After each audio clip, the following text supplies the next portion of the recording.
یہ بات یاد رکھیے گا، اللہ کے رسول نے چادر اپنے سر پہ ڈالی اور وہ چادر میں جمع ہو گئے 5 تن، اور انہی 5 تن کو ہم کہتے ہیں پنج تن. کیا کہتے ہیں؟ پنج تن کہتے ہیں. چادر ڈالنے میں حکمت کیا تھی؟ اہل علم کی توجہ، ان کے مطالعے میں اضافہ نہیں کر پاؤں گا، طالب علم ہوں، لیکن اگر صحیح کہہ رہا ہوں تو یہ میرے لیے دعا کریں گے. توجہ فرمائیں، چادر ڈالنے میں حکمت کیا تھی؟ چادر ڈالنے میں حکمت یہ تھی کہ پوری کائنات الگ ہو جائے اور ہم 5 الگ ہو جائے. چادر ڈالنے میں حکمت یہ تھی کہ کائنات الگ ہو جائے، آسمان الگ ہو گیا، زمینیں الگ ہو گئی، ستاروں کی انجمن الگ ہو گئی، شفق کا جمال الگ ہو گیا، افق کی صوفیاں الگ ہو گئی، جنت کی بہاریں الگ ہو گئی، جہنم کا جنت الگ ہو گیا. یعنی کائنات سب الگ ہے اور پنجتن ایک ساتھ ہے. اللہ اکبر. اور پھر حضور اب کائنات کو بتا رہے ہیں کہ جس اہل بیت سے نجاست دور کرنے کا فیصلہ اللہ نے کیا ہے، جان لو وہ کون لوگ ہیں. عرض کرتی اللہ کی بارگاہ میں، اللہم ہؤلاء اہل بیتی، اے اللہ یہ میرے اہل بیت ہیں، اے اللہ یہ میرے اہل بیت ہیں، اور تو ان سے ناپاکی کو دور کر دے، ہر نجاست کو دور کر دے. اب یہاں لوگ کہتے ہیں وہ چاروں تھے تو چاروں کو رکھا، ورنہ کریم تو اور بھی کسی کو لے سکتے تھے. میں نے کہا یہ مشکل بھی ام سلمہ نے حل کر دی. ام المومنین پر میری ماں پر تمام مومنین کی ماں پر اللہ رحمت فرمائے. اگر آپ کہتے حضور تو رحمت للعالمین نے سب کو چادر میں لیتے کہا ارے کرم سے لینا اور ہے اور خدا کے حکم سے حکم بتانے کے لیے لینا اور ہے. اب حضور علیہ السلام نے صرف 5 کو لیا چادر میں. ام المومنین نے سوچا اتنی بڑی بات ہو رہی ہے میں بھی برکت لے لوں، تو چادر اٹھائی سر پہ ڈالی. حضور نے چادر ہاتھ سے لے لی، فرمایا تم خیر پر ہو، نبی کی بیوی ہو، تم خیر پر ہو. اللہ کو توجہ فرمائے، اللہ اللہ. اور پھر حضور کیا کہے، اللہ یہ میری اہل بیت ہے. غور سے سننا، غور سے سننا، توجہ کرنا. اللہ کرے تمہیں معرفت اہل بیت نصیب ہو جائے. بندہ نواز کی چوکھٹ کی غلامی. اللہ اکبر. توجہ کرے، غور فرمائے. اللہ اللہ فرمایا، میں عرض کیا مولا یہ میری اہل بیت ہے، ان سے ہر ناپاکی کو دور کر دے، میں ان سے محبت کرتا ہوں، تو بھی ان سے محبت فرما، اور جو ان سے محبت کرے تو اس سے بھی محبت فرما، جو ان سے نفرت کرے تو ان کو اپنا دشمن بنا، جو ان سے جنگ کرے میں اس سے جنگ کروں، جو ان سے صلح کرے میں ان سے صلح کروں. اللہ کے رسول علیہ السلام یہ دعا کر رہے ہیں اور حدیث کا اینڈ اس پر ہوتا ہے. علامہ مومن شبنم جی اور اس طرح سے دیگر محدثین اینڈ یہ کہتے ہیں، اللہ کے رسول عرض کرتے ہیں مولا یہ میری اہل بیت ہیں اور یہ میرے خاص لوگ ہیں، خاص لوگ، اہل بیتی و خاصتی، یہ میرے خاص لوگ ہیں. اب یہاں میں ایک بات عرض کرنا چاہتا ہوں، خاص لوگ کا مطلب سمجھے کچھ، خاص لوگ کا مطلب کچھ سمجھ میں آیا؟ اللہ اکبر. کوئی بندے کا تعارف کرانا ہو، یہ عالم ہے، مفتی ہے، خطیب ہے، ادیب ہے، پاورفل ہے، ایسا ہے، ویسا ہے، ویسا ہے، ویسا ہے، 500 جملے کہہ دیں، بات اپنی جگہ ہے. لیکن اگر ایک جملہ کہا رہا کہ یہ بندہ صاحب کا خاص ہے، بس بات کرو. 500 جملوں پر ایک جملہ گالی کا یہ خاص ہے، یہ وزیر اعظم کا خاص ہے، یہ بادشاہ کا خاص ہے، بس اس کے بعد کچھ بولنے کی ضرورت نہیں رہتی. کیوں؟ اس لیے کہ پتہ چلتا ہے جو خاص ہوتا ہے اس سے بگڑی بنتی ہے، جو خاص ہوتا ہے اس کی سنی جاتی ہے، جو خاص ہوتا ہے اس کی وجہ سے فیصلے بدل دیے جاتے ہیں، جو خاص ہوتا ہے اس کی وجہ سے فیصلے تبدیل کر دیے جاتے ہیں. اسی لیے تو اللہ نے 18,000 مخلوقات کو پیدا کیا، اس میں انبیاء بھی ہے، اولیاء بھی ہے، صحابہ بھی ہے، اتقیاء بھی ہے، افواج بھی ہے، نجبا بھی ہے، نقبا بھی ہے، ابدال بھی ہے، سب ہے. لیکن رسول اللہ سے بڑا خاص اللہ کا کوئی نہیں ہے. ارے یہ خاص ہے، خاص اللہ کے رسول کیسے خاص ہے؟ اقبال کا ذکر مجھ سے پہلے 2 ہستیوں نے کیا. اقبال نے کیا بیان کیا خاص کا درجہ؟ خاص کسے کہتے ہیں؟ موسیٰ علیہ السلام خاص ہے لیکن میرے نبی کی طرح خاص نہیں ہے. ابراہیم علیہ السلام خاص ہے لیکن میرے نبی کی طرح خاص نہیں ہے. کیوں؟ اس لیے کہ سب عبد ہے اور تنہا مصطفیٰ جان رحمت عبد ہے. اسی لیے ذکر موسیٰ ہوا، عبد کہہ کر نہیں ہوا. ذکر نوح ہوا، عبد کہہ کر نہیں ہوا. ذکر ابراہیم ہوا، عبد کہہ کے نہیں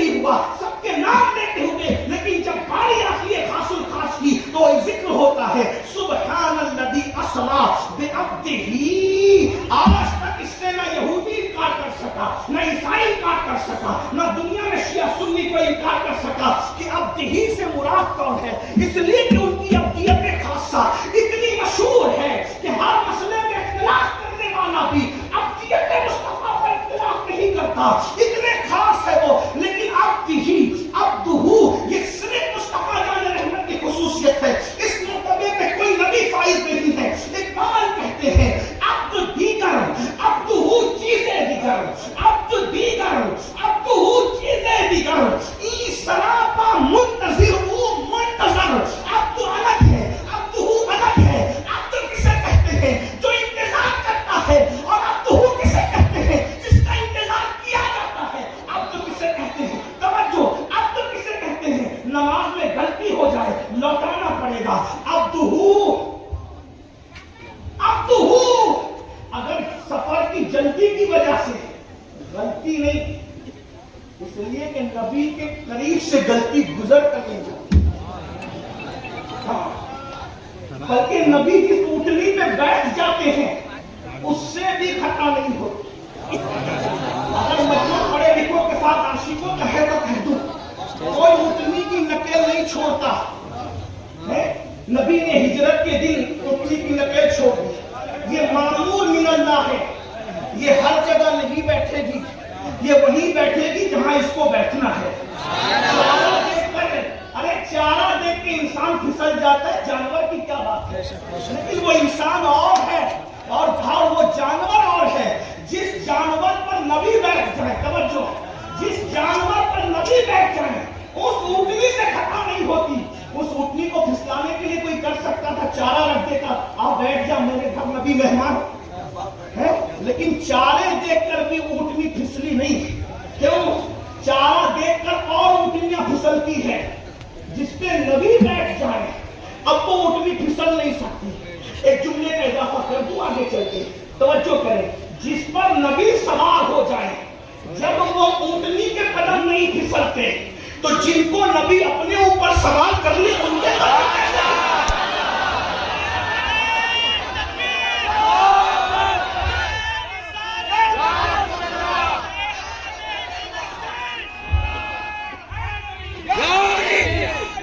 وہ کلمے کے مفہوم سے ناواقف ہے، جو حسنین کریمین کو کہتے ہیں کہ ان سے خطا ہوئی. ہم نے یہ تو بہت مقدس اسٹیج ہے، ہم یہاں ایسی بات نہیں کرتے، بلکہ کسی بھی اسٹیج پہ نہیں کرتے. ایسا نہیں کہ بندہ نواز کا اسٹیج ہے تو یہ بندہ نواز کے نانا کا بھی مر ہے، اس لیے ہمیں اس کا تقدس خیال ہے. لیکن اتنا ضرور کہتے ہیں ان سے کیسے خطا ہو سکتی. وہ ہم تو معصوم نہیں مانتے نبیوں کے اور فرشتوں کے سوا کسی کو، کیونکہ یہی عقیدہ بندہ نواز کا بھی ہے، یہی عقیدہ غوث پاک کا بھی، یہی عقیدہ مکتوم اشرف جہانگیر سریلانی کا بھی ہے. اور سچے مرید کی پہچان ٹوپی نہیں ہے، سچے مرید کی پہچان پیر کا عقیدہ ہے. سچے مرید کی پہچان جبے کا کلر نہیں ہے، سچے مرید کی پہچان پیر کا عقیدہ ہے. آپ ٹوپی کسی کلر کی پہنے، لیکن اگر بندہ نواز کے کلر کا عقیدہ سینے سے لگا رکھا ہے تو بندہ نواز کے ساتھ جنت میں جانے کے لیے تیار ہے. آپ جب تک کسی کلر کا پہنے مخدوم اشرف کا رنگ والا عقیدہ اگر آپ کے سینے سے لگا رکھا ہے تو آپ جنت میں جانے کے لیے تیار ہو جاؤ. ورنہ یاد رکھنا، اگر ہم ٹوپی کے کلر میں الجھے رہے اور عقیدے کے کلر کو ہم نے ہلکا کر دیا تو نہ یہاں امان ملے گی نہ وہاں امان ملے گی. اس لیے پیر کا سچا وفادار وہی ہے جو مرشد کے عقیدے پر رہے. اللہ اکبر. اور یہی سچائی ہے، پیری مریدی کا مقصد یہی ہے کہ پیر اپنا عقیدہ منتقل کرتا ہے. یہی تو اہل سنت کا تربہ امتیاز ہے، جو میرا عقیدہ وہ میرے پیر کا، اس کے پیر کا، اس کے پیر کا، اس کے پیر کا، اس کے پیر کا. تک پہنچتے ہیں تو عقیدے کی کڑیاں ہماری ویسے ہی جڑتی نظر آتی ہے. اللہ اکبر. نئے عقیدے نکالنے والے سمجھ لیں کہ تم کلر میں الجھے رہ جاؤ گے اگر عقیدے سے کٹ گئے تو، اور جو عقیدے سے کٹے گا وہ کبھی نجات حاصل نہیں کر سکتا. اس لیے میری گزارش ہے اس پر توجہ. میں عرض یہ کر رہا تھا، کیا عرض کر رہا تھا؟ اللہ اکبر. نبی کی اونٹنی خطا نہیں کرتی کس پر نبی بیٹھ جائے، جانور پہ بیٹھ جائے. بلکہ سیرت کی کتابوں میں لکھا حضور جس جانور پہ بیٹھ جاتے تھے، جتنی دیر تک جانور پہ بیٹھے رہتے تھے اتنی دیر تک وہ جانور نہ پیشاب کرتا تھا نہ پاخانہ کرتا تھا. منور پہ بیٹھ کر بھی ان کو انسان کو شعور عطا کرتے ہیں. توجہ کریں، یہ رسول اللہ کا بیٹھنا ہے. جس پہ حضور سوار ہو جائیں وہ خطا نہیں کرتے. جس فاطمہ کو اپنی گود میں سوار کیا ہوگا وہ فاطمہ الزہرا سے خطا کیسے ہو سکتی ہے؟ یہ الگ عنوان ہے. عرض کیا کر رہا تھا، اب تو غلطی کرے تو نماز دہرانے کا حکم ہے. اب تو جلدی کرے، توجہ، اب کی غلطی گنا رہا ہوں اور اب تو کی جلدی بتا رہا ہوں. یہی تو بات ہے. اب تو سے غلطی ہوئی تو نماز دہراؤ. اور غلطی جلدی میں بھی ہوتی ہے اور جلدی نہیں ہوتی تو بھی ہوتی ہے. لیکن یہ عبدہ کی غلطی نہیں ہے، عبدہ کی جلدی ہے. بار بار لوگ کہتے ہیں مدینے والے انتظار کریں، مدینے والے انتظار کریں. حضور علیہ السلام نے 4 رکعت کی نیت کی، جلدی میں 2 رکعت پہ سلام کیا. بڑے سے بڑا مفتی، خطیب، ادیب، محدث کچھ بھی ہوتا، غوث کتب ابدال کوئی ہوتا، اٹھیے اور دوبارہ نماز پڑھیے. لیکن یہ عبد کی بات ہے، اٹھیے دوبارہ پڑھیے. لیکن جب عبدہ کی بات آئی کا محبوب آپ کے لیے قانون بدل دیں گے. آپ نے جلدی میں کیا نا، آپ نے جلدی میں کیا. اگر کسی کو جلدی نہ بھی ہو اور وہ سفر کرے گا تو وہ تیری ادا کو ادا کرے گا. وہ 4 نہیں پڑھنا، قانون بن گیا. 2 ہی پہ سلام. اب تو وہ چیزیں دیگر، وہ اور ہے، تو اور ہے، تو خاص ہے. سمجھ میں آیا خاص کا مطلب؟ خاص کا مطلب سمجھ میں آیا؟ وقت ہو گیا تو مجھے اشارہ کر دیجیے گا، مجھے وقت کا بھی خیال ہے. لیکن عنوان میں تھوڑا پیچھے چل رہا ہوں، جلدی آگے بڑھو. توجہ فرمائیں. اللہ اکبر. توجہ ہے آپ کی. یہ اللہ کا خاص ہے. نظریں اٹھے تو قبلہ بدل جائے، اللہ کا خاص ہے. نظریں اٹھے قبلہ بدل جائے، اللہ کا خاص ہے. نظریں اٹھے قبلہ بدل جائے، اللہ کا خاص ہے. اللہ کا قانون ان کے لیے تبدیل ہو جائے، اللہ کے خاص ہے. اللہ اکبر. کسی نے اللہ کو دیکھا نہیں. اللہ جس کے لیے حجابات اٹھا دیں، اللہ کا خاص ہے. اور اللہ کا خاص صرف ایک ہی ہے، یعنی وہ خصوصیت خاصہ کے مقام پر، خواص کے مقام پر، سب سے خاص کے مقام پر، عبدہ کی منزل پر اسے آمینہ کا نام محمد رسول اللہ کہتے ہیں. اب دنیا کو پتا چل گیا اگر اللہ کے پاس بگڑی بنانا ہو تو اللہ کے خاص کو لے جانا پڑے گا تو بگڑی بن جائے گی.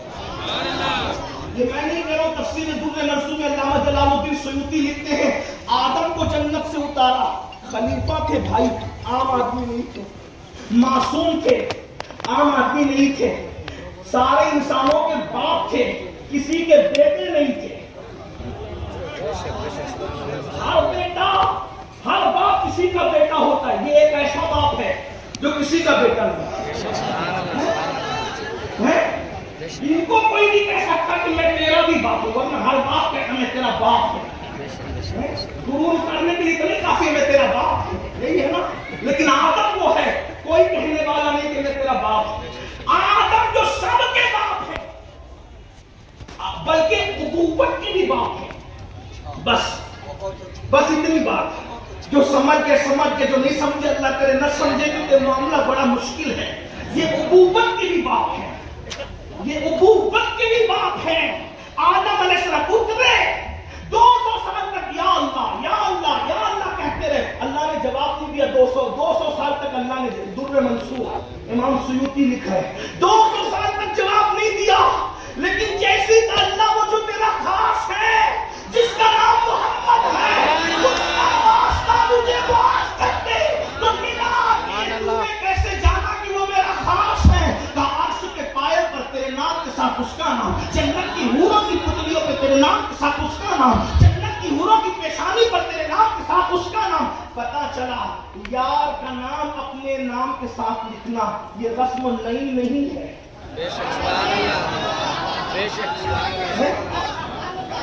یہ رسم نہیں ہے. یار کا نام اپنے نام کے ساتھ لکھنا یہ تو حسن ازل کی بھی پسندیدہ رسم ہے.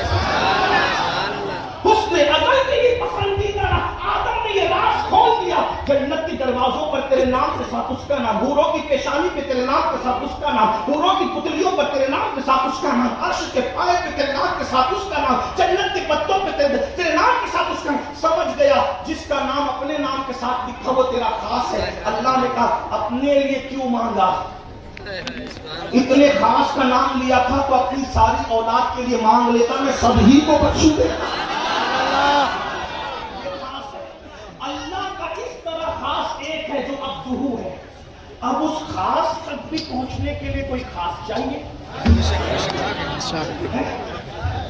اس لیے کہ بھئی بہرحال آپ کو تعلق بڑھانے کے لیے کچھ تعلق تلاش کرنا پڑے گا. میں کوئی فلسفہ نہیں پیش کر رہا ہوں، لیکن یہ قرآن سمجھانے کے لیے مجھے تھوڑا سا فلسفیانہ رنگ اختیار کرنا. اور یہ جو میری پشت پر سو رہے نا، اگر میں غلطی نہیں کر رہا ہوں اور میں پورے وثوق سے کہہ رہا ہوں کہ یہ امام غزالی کے وارث ہے علم فلسفہ میں، جسے بندہ نواز یسوع دراز سے. اس لیے مجھے بھی ذرا حوصلہ ہو رہا ہے کہ میں فلسفیانہ کچھ بات آپ کے سامنے رکھ لوں. توجہ آپ کی توجہ تو بہت اچھی ہے ماشاءاللہ، لیکن توجہ اور فرمائے. توجہ کو بھی توجہ کی ضرورت ہے، اس لیے کہ بات اتنی بڑی ہو رہی ہے. اللہ کا خاص ایک ہے، کیونکہ اللہ کا خاص کو کوئی چاہیے تھا، کیونکہ اللہ نظر میں نہیں آتا، سمجھ میں نہیں آتا. جو سمجھ میں ہے وہ اللہ نہیں، جو نظر میں ہے وہ اللہ نہیں، جو بیان میں ہے وہ اللہ نہیں، جو زبان میں ہے وہ اللہ نہیں، جو تصور میں ہے وہ اللہ نہیں، جو تخیل میں ہے وہ اللہ نہیں، جو خریدا جائے وہ اللہ نہیں، جو بیچا جائے وہ اللہ نہیں، جو ڈبویا جائے وہ اللہ نہیں، جو ڈبایا جائے وہ اللہ نہیں، جسے دودھ پلایا جائے وہ اللہ نہیں. کہ اللہ پیتا نہیں ہے. گوبر اور خون کے بیچ میں اللہ دودھ نکال کر کے تمہیں پلاتا ہے. خدا دودھ پینے لگے گا تو پھر مخلوق کا کیا ہے؟ اس لیے جو دودھ پیے وہ خدا نہیں، وہ تو پلاتا ہے. اور شان کی شان سے پلاتا ہے کہ گوبر اور خون کے بیچ سے دودھ نکالتا ہے، نہ خون کا رنگ آنے دیتا ہے، نہ گوبر کی بدبو آنے دیتا ہے. قرآن کہتا ہے. پھر کتنا حلق سے صاف اترتا ہے، جسے ڈاکٹر جس کو سب منع کر دیتے ہیں. 99% مرتبہ ایسا ہوتا ہے کہ ڈاکٹر جس کو سب منع کر دیتے اس کو کہتے ہیں دودھ پینے. جب بچہ کچھ قابل نہیں ہوتا کھانے پینے کے تو اس کو دودھ ہی پلایا جاتا ہے. اور دودھ میں ساری غذائیت اللہ نے رکھی ہے اور ساری لذتیں بھی رکھی ہے. بہرحال ابھی دودھ کی فضیلت نہیں بیان کر رہا ہوں، لیکن توجہ کریں. تو اللہ دیکھتا نہیں، سناتا نہیں، بیان میں نہیں آتا، زبان میں نہیں آتا بس، لیکن اس کی شان یہ ہے کہ تو دل میں تو آتا ہے، سمجھ میں نہیں آتا، میں جان گیا بس تیری پہچان یہی ہے. تو اس کو پانے کے لیے کوئی خاص چاہیے تھا، پھر وہ خاص مل گیا ہمیں. وہ خاص مل گیا. ڈاکٹر نے بھی بتا دیا، عالم نے بھی بتا دیا، اقبال نے بھی بتا دیا، بڑے بڑے عالم نے بتا دیا وہ اللہ کے خاص ہے. لیکن اب یا رسول اللہ آپ خاص ہیں، ہم آپ کو کہاں پائیں؟ اب آپ کا بھی کوئی خاص بتائیے. تو حضور نے بتایا میرے جو خاص ہیں، خاصتی میرے خاص فاطمہ ہیں، میرے خاص علی ہیں، میرے خاص حسن ہیں، میرے خاص حسین ہیں. اب مجھے بتانا پڑے گا کہ یہ نبی کے خاص لوگوں کا مرتبہ کیا ہے. نبی کے خاص لوگوں کا مرتبہ بتانا پڑے گا. اور یہ اردو کی زمین ہے، کیونکہ اردو پیدا یہیں سے ہوئی ہے. میں اردو کے چند شعر پڑھ کر کے آپ کو قرآن سمجھانے کی کوشش کروں. بڑی دیوانہ کوشش ہے لیکن اللہ کرے کامیاب ہو. حضور کا خاص، حضور کا کسی کا خاص کی عظمت کا پتہ کرنے سے پہلے اس کے عام کی اہمیت پتہ کرنی پڑتی ہے. جیسے یہ جو دیوڑی ہے نا بندہ نواز کی، اس بندہ نواز کی دیوڑی پر دربان بن کر کے کون کھڑا رہتا ہے یہ چیک کرنا پڑے گا. تو دربان سے دیوڑی کی اہمیت پتہ چلے. اگر کاشف پاشا جیسی ہستی، مفتی بقال جیسی اور مفتی عبدالرشید جیسی اور یہ بڑے بڑے جو مشائخ ہیں، یہ بندہ نواز کی دیوڑی پر دربان بن کے کھڑے ہیں تو کہتے ہیں دربان ہی طرف قیمتی ہے بندہ نواز کی دیوڑی کا. تو یہ دیوڑی کتنی مضبوط ہوگی اور اندر رہنے والے کی شان کیا ہوگی. تو کہا چلو دربان سے پہلے پھر گلی کا پتہ لگاؤ. گلی کتنی قیمتی ہے. اور دور سے آ رہا ہوں علامہ صاحب، تھوڑا معاف کیجیے گا، تھوڑا ٹائم اگر زیادہ ہو تو معاف کرنا. میں اپنے عنوان پہ دیر سے پہنچ رہا ہوں، توجہ کریں. لیکن اور میں تو سبق سنانے کا شوق پورا کرتا ہوں، اس لیے کہ جلسے تو بہت ملتے ہیں لیکن یہ محفل جس میں بندہ نواز بنفس نفیس موجود ہو، کہاں سے نہ